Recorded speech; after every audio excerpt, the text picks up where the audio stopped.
Baik, pemisahan Kementerian Komunikasi dan Digital adalah langkah penting untuk memastikan agenda digital negara dapat diberikan tumpuan khusus. Ini kerana cabaran luas yang dihadapi dalam aspek digital memerlukan penelitian terperinci di bawah Kementerian Baharu untuk memastikan Malaysia setanding dengan negara maju. Dan sudah bersedia untuk mengulas lebih lanjut adalah pengerusi Dewan Perniagaan Digital Malaysia, Chris Daniel Wong. Saya nak ucapkan terima kasih kerana sudi meluangkan masa bersama kami. Chris, mungkin pertama sekali pada pandangan Chris selaku pengerusi Dewan Perniagaan Digital Malaysia, bagaimanakah kepentingan memilik Kementerian Digital ini? Pada sejak tahun 2020, sejak zaman COVID sehingga sekarang, zaman pasca COVID, kita nampak bahawa terdapat lonjakan di mana para PMKS mengadaptasi perniagaan mereka secara dalam talian ataupun secara dalam digital. Jadi sekarang ni kita nampak bahawa di bawah kementerian sebelum ini iaitu digital dan komunikasi agak rancak. Dan sekarang ni kita mempunyai satu fokus, satu kementerian yang fokus kepada digitalisasi saja.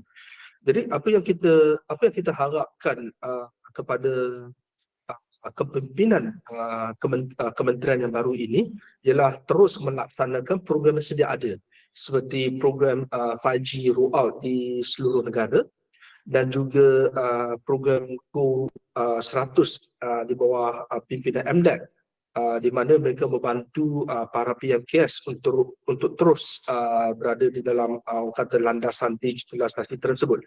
Jadi apa yang kita nampak ialah bukan program baru harus diketengahkan, tetapi the continuity of the program yang sedia ada supaya pelaksanaan itu dirapikan secara sempurna. Jadi itu adalah harapan pihak industri.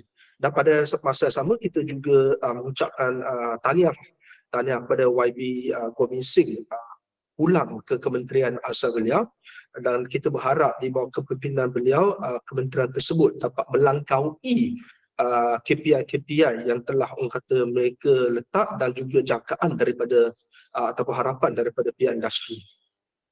Kita sudah hampir mengakhiri 2023 dan masuk tahun 2024, kurang daripada 2 bulan lagi. Jadi apakah fokus besar yang menanti kementerian di bawah kerangka agenda digitalisasi negara? Kalau kita sebut cabaran, kita dapat lihat bahawa sekarang ni terdapat banyak sangat platform yang orang ambil untuk berniaga, yang menggunakan untuk berniaga secara dalam talian. Pada pendapat saya secara peribadi, kita nampakkan bahawa enforcement, pelaksanaan undang-undang ataupun pemantauan undang-undang ke atas platform tersebut masih orang kata kurang. Saya bagi contoh, pihak industri perhotelan sering menyebut bahawa pengusaha yang mengusahakan Airbnb sebagai contoh, kita tidak nampak lagi orang kata satu peraturan yang mengawal selia aktiviti tersebut, dan juga pihak kerajaan secara terus tidak mendapat manfaat daripada segi cukai apabila orang kata pemilik rumah yang menggunakan kemudahan Airbnb untuk menyewa rumah mereka. Jadi kita kena lihat daripada segi sudut pemantauan dan juga segi sudut pelaksanaan undang-undang ke atas platform. Jadi pada saya cabaran yang akan datang ni bukan saja digitalisasi, sebab kita dah melangkaui proses pendigitalisasi terhadap platform-platform tersebut, tetapi pada dasar pemantauan, terutama sekali platform Airbnb dan juga platform-platform yang menjual barangan-barangan harian. Itu perkara pertama. Perkara kedua ialah sebelum ni kementerian ada juga menyebut bahawa mereka akan melaksanakan dasar pencukaian ke atas platform. Pada saya dan dasar pencukaian ini ditangguh sementara waktu. Pada saya, dasar pencukaian ini harus dilaksanakan secara orang kata secara terus, secara serta-merta, kerana kita lihat pada negara jiran seperti Indonesia, seperti Thailand dan sebagainya telah pun melaksanakan dasar percukaian ke atas platform, peniaga-peniaga yang berniaga di atas platform. Sebab ia bukan saja menyumbang kepada hasil pencukaian negara, tetapi ia juga menyumbang kepada kawal selia perniagaan yang sedia ada. Jadi dasar pencukaian yang ditangguh tu harus orang kata dipraktiskan secara serta-merta. Baik, antara cabarannya adalah bercakap mengenai dasar dan polisi. Ada yang berkatakan berpandangan bahawa sebelum ini Kementerian Komunikasi dan Digital disekalikan terlalu banyak tumpuan khusus untuk diberikan. Ini adalah kerana menjadi kompleks. Ada juga yang berkatakan Kementerian Komunikasi dan Kementerian Digital akan ada overlapping. Jadi adakah jelas ketika ini peranan setiap kementerian menurut pandangan industri sendiri? Saya tidak merasakan bahawa komunikasi dan digital ada overlapping ataupun bertindih. Saya tidak merasakan. Pada pendapat saya, apabila kita lihat pada digital, ia adalah satu fokus yang khusus di mana kita membantu pedagang untuk merealisasikan perjalanan digital mereka, sama ada syarikat besar yang mengusahakan data AI ataupun pangkalan data ataupun pihak PMKS yang menggunakan pelantaran untuk menjalankan perniagaan mereka. Jadi itu fokusnya adalah digital. Tetapi komunikasinya lain. Komunikasinya mungkin kita bertumpukan kepada informasi-informasi yang pihak kerajaan perpaduan nak salurkan kepada rakyat ataupun para peniaga, ataupun informasi yang mereka nak salurkan kepada pelabur-pelabur asing. Jadi itu komunikasi. Jadi fokusnya lain. Fokusnya adalah pada communication sahaja. Jadi saya tidak rasa bertindih. Yang menjadi pertindihan ialah apabila pihak para politik menggunakan digital dan juga komunikasi dan dicampurkan. Itu menjadi pertindihan. Jadi apabila para pihak industri melihat, kita merasakan fokus itu amat terang, amat cerah.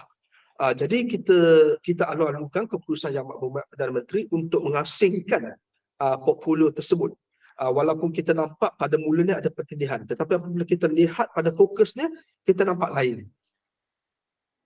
Okey, baik. Kita tahu rangka kerja dalam Kementerian Komunikasi Digital dan Komunikasi sebelum ni dah ada. Jadi macam mana daripada rangka kerja sedia ada ni untuk kita bahagikan secara adil dan sama rata?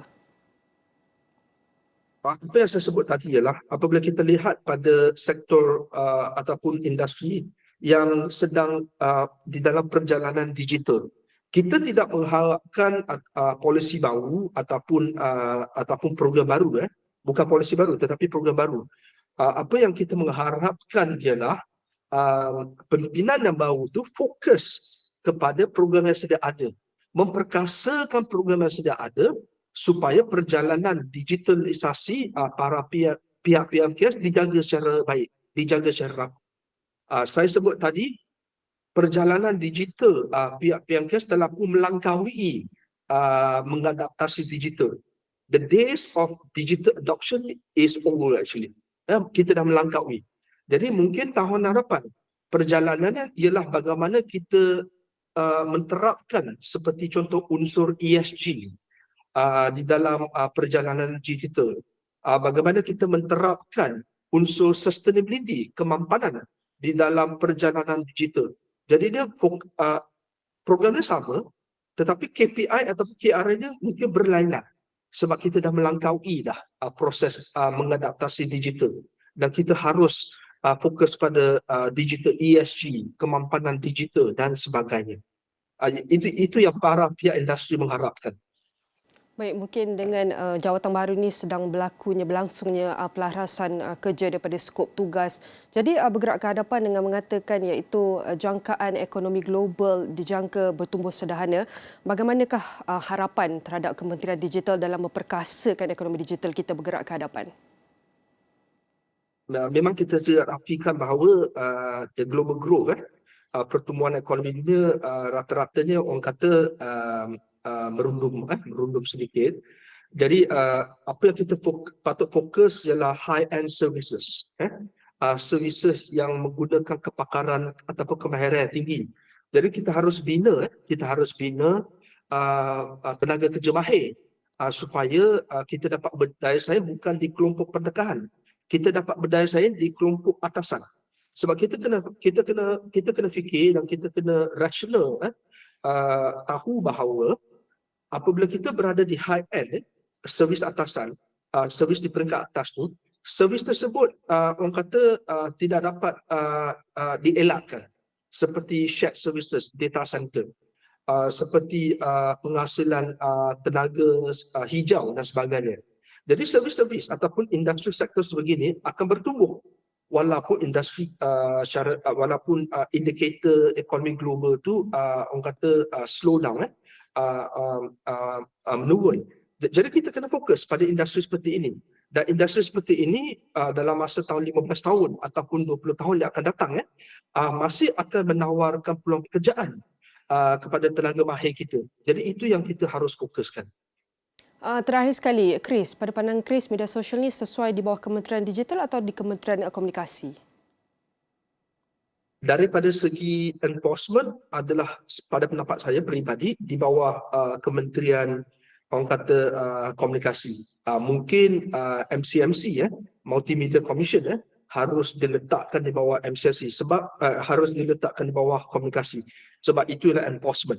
Jadi untuk digital ni pula Kementerian Digital ni pula peranannya bukan enforcement tetapi penggalakan pertumbuhan industri melalui program-program. Itu pendapat peribadi saya. Jadi ini adalah antara aspek digital yang kritikal memerlukan perhatian setiap aspek dengan teliti di bawah kementerian baru agar kita dapat bergerak ataupun progres setanding dengan negara maju. Sekali lagi saya nak ucapkan terima kasih kepada pengerusi Dewan Perniagaan Digital Malaysia, Chris Daniel Wong, dan semua ini akan kami rangkumkan dalam astroawani.com dan semua platform digital Astro Awani.